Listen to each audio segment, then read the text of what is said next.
Boruto 2 Blue Vortex Chapter 22 just recently released, and we got to see one of the best fights in 2 Blue Vortex. Boruto versus Jura, the main antagonist of the series versus the main protagonist. We learned a lot in this fight. We got a better idea of how strong Boruto is, as well as just how terrifying Jura can be. Both will get their own respective video, but for this one, I just want to analyze the entire fight and give my initial thoughts and reaction. I did live stream the entire chapter for the chapter review. That is up right now, so if you didn't already check that out, I'm gonna leave the link to that in the description below, as well as put it in the top right hand corner of your screen. So before we get into the video, I would appreciate it if you would kindly leave a like on the video, as it not only helps me in the YouTube algorithm, but it also helps us reach our goal of 20k subscribers. I really appreciate it. But anyway, enough talking, let's get into the video. So Boruto versus Jura was a debate for a very long time. I even remember myself talking about it ever since he fought Himawari. I wanted to gauge his strength against someone formidable, because I just didn't feel all that impressed with him beating up on Himawari or Kawaki, two characters who everyone knows is considerably weaker than Boruto. So trying to see how strong he is compared to Boruto would have to wait until he fights someone at least on Boruto's level, or they both just fight. And now it's that time. Towards the beginning of the chapter, we see Boruto preparing the battlefield by spreading shuriken all over the place, obviously so he'll be able to perform his FTG on the fly and have more movement to be able to avoid Jura's attacks and catch him off guard. So that basically qualifies as prep time. So yes, Boruto did have prep time in this fight. It wasn't a lot of prep time, but he was definitely prepared for what was going to happen. Unlike any other villain, or any villain we're used to, Jura doesn't really try all that much. Or rather, he doesn't care to avoid or block any of Boruto's RASENGAN. He just sits there and tanks them, not really showing any signs of being hurt or weakened by it. And this isn't a new thing by Jura. He's honestly been doing this. When he fought against Himawari, she was right there in front of him. He's seen her about to attack him and still allowed himself to be hit. That leads me to believe, unless he feels threatened by an attack, he might not feel obliged to dodge or even block the attack. That doesn't mean he'll allow himself to get hit by anything on purpose. This is just to establish that any old attack will not injure Jura, nor make him feel any pain. So to literally injure him, you're going to have to hit him with something hard. So me, after reading this, one question that I have is whether Jura can automatically regenerate his body without the need to retreat back to the Ten Tails dimension. As we've seen other Shinju like Hidari do it in the past, they can almost instantaneously heal any damage they sustain in battle by just using the roots of said divine tree to heal themselves. But perhaps Jura is able to regenerate without that, either that or he just has an insane regeneration ability. So much so that he can just tank a regular Rasengan and heal from its destructive force instantly. As we can see here, the Rasengan didn't really do anything but just launch Jura downwards, but he was able to retaliate and fire a Biju Dama back at Boruto. So he uses the flying Raijin to teleport right behind Jura to avoid it, yet Jura was still able to counter this by blocking Boruto's attack with only a single finger, I might add. Now that's quite hilarious. One of the things I see many people underestimate is how much Jura has grown over the span of 20 chapters. Since he was born, the knowledge he gained has far surpassed anything I was expecting, to be honest. To have knowledge on the flying Raijin, to even know what the flying Raijin is and how it works after only seeing it a couple of times, is really impressive. I fear as Jura is fighting, he's constantly growing ever more stronger. It's almost like he's adapted to Boruto's fighting style. So next time, it'll be even harder for him to execute certain moves using the FTG because of Jura's exceptional adaptability and perceptive skills. That's why I said the way that Shinju gets stronger is by gaining information. Information of any kind, I might add. They're already a powerhouse in their own right, each one comparable in strength to that of Jigen and Code with no limiters. But what would truly take them to that next level of power is intelligence. What I fear is becoming a reality. Jura is obtaining a massive amount of intelligence, and because of it, he's growing stronger and stronger. None of the Shinju can ever hope to achieve as much power as Jura, but with intelligence, they can gain power that can rival even the current Boruto.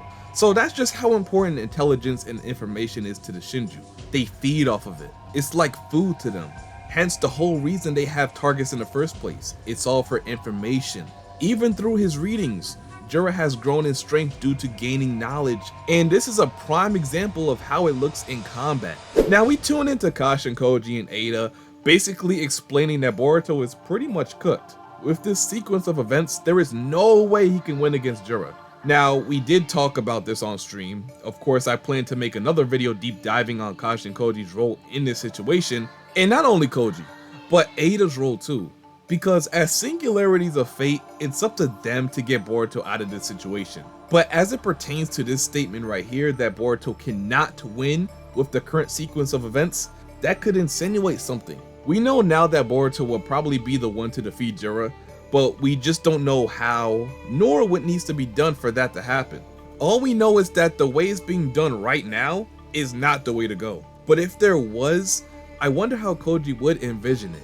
And now we have to see how Ikimoto plans to get Boruto out of the situation. We pretty much know there's some way he survives this, but how?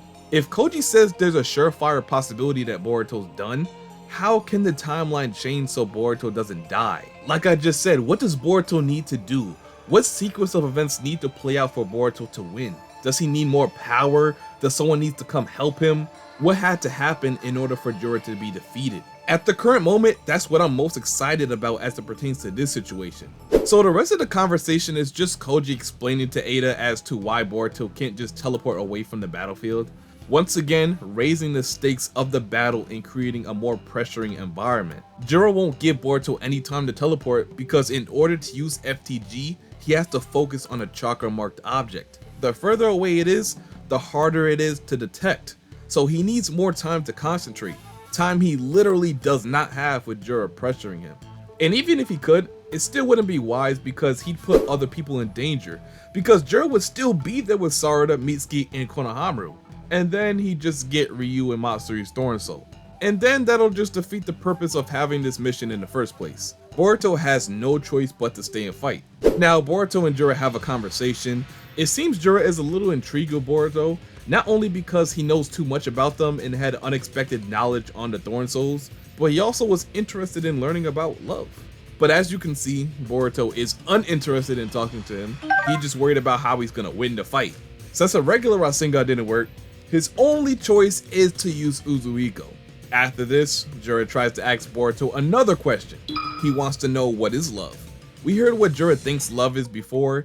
He pretty much said it's a weakness that can be fatal to humans and a side effect of being highly intelligent. As the whole reason he came to save Konohamaru was because of love, and that's the reason he's gonna die. So in that aspect, love is a weakness because it bypasses all sense of logic and encourages people to make illogical decisions. Immediately after this, Jura tries to trap Boruto with wood style, emerging from every direction, from every rock and terrain.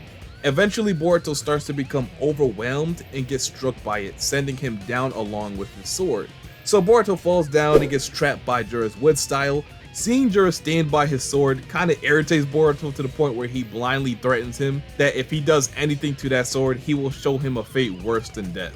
And albeit, that statement is kinda tough, but in the current situation that Boruto's in, I don't think he's in any position to talk like that.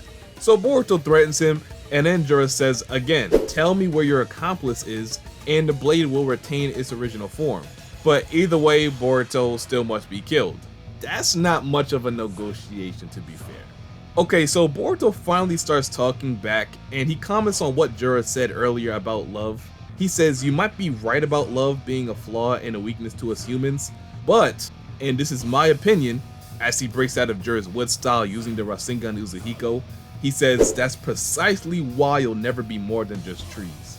Boruto used the flying Raijin to teleport behind Jura to land the Rasengan right on his back. Yet again, he takes the direct impact of the Rasengan, but this time, the effects of the Uzuhiko will take place. As Jura takes a knee because of the vertigo, he places his hand on his chest and nullifies the effect of the Uzuhiko, sending it right out of his body. Boruto is shocked as Jura states that since it seems to follow principles similar to his Biju bombs, he was able to nullify it. And mind you, this is the exact same attack that sent Code flying. It's not as charged up as the one he used against Hidari, so we'll just compare it to the one he used against Code. It's probably around the same power too. Code was affected by the initial hit, but Jura wasn't phased at all. Just goes to show you that Jura is on an entirely different level. Boruto, one of the strongest characters we've seen so far, can't even land a solid hit on Jura. That means he's definitely the strongest villain of the entire Naruto/Boruto series. I have no doubts about that anymore. This fight has shown me that there's probably no way Jura can be defeated by anyone right now, but later on when everyone naturally gets stronger, especially Boruto, that'll be a different story.